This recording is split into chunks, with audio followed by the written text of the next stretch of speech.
Hello, it's Susan from the Newnan Carnegie Library, and I'm here with another book review for you. Today we're going to be talking about The Scent Keeper by Erica Bauermeister.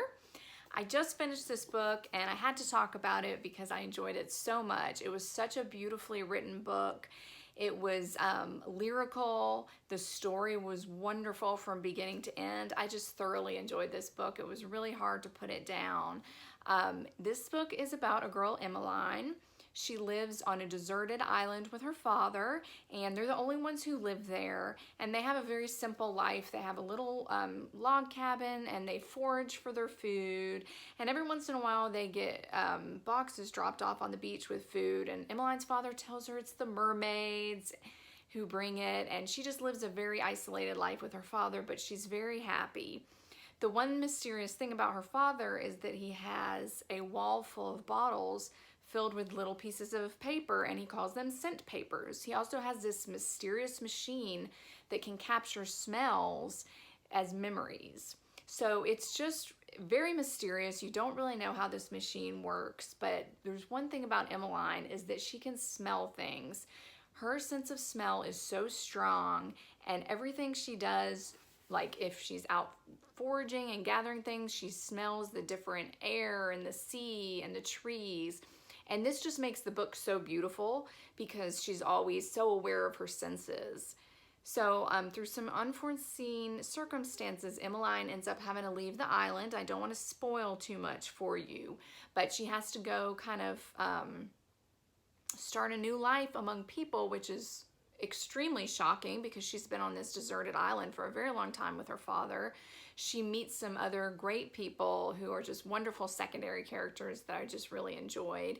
And this story takes a couple of different turns, but always you just get this great sense into who Emmeline is.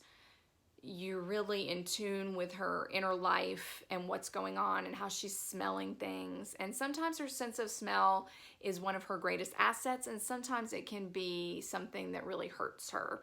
So I don't want to go too much into it because I don't want you to be spoiled, but this book is so good.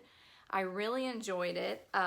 It's about 300 pages, so it's not too long. It's a really nice size. And of course, let's talk about the cover. It's really pretty. And as you can see, this is a Reese's Book Club pick. So I just really enjoyed this book. I suggest you read it. It was just really beautiful. I gave this book 5 stars. And I think sometimes there's just these books that you read and, you know, they may not necessarily have a lot of happy stuff in it, but you just read it and you put it down, you're like, that was such a good book. Like, it was such a good quality book. It was a wonderful story, and it just made me so happy because I just love reading books that are just so good from beginning to end, and there's not any part where you're like, well, I wish that didn't happen, or that kind of slowed down a little bit. This one was good the whole way through. So I suggest you check it out. We have it at the Carnegie.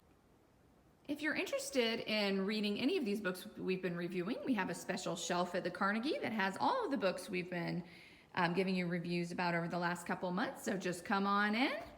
You don't even have to give us your card to check any of these out. You can just grab them, let us know how many you're taking, and go. So come in and see us soon so you can read all these books we've been talking about.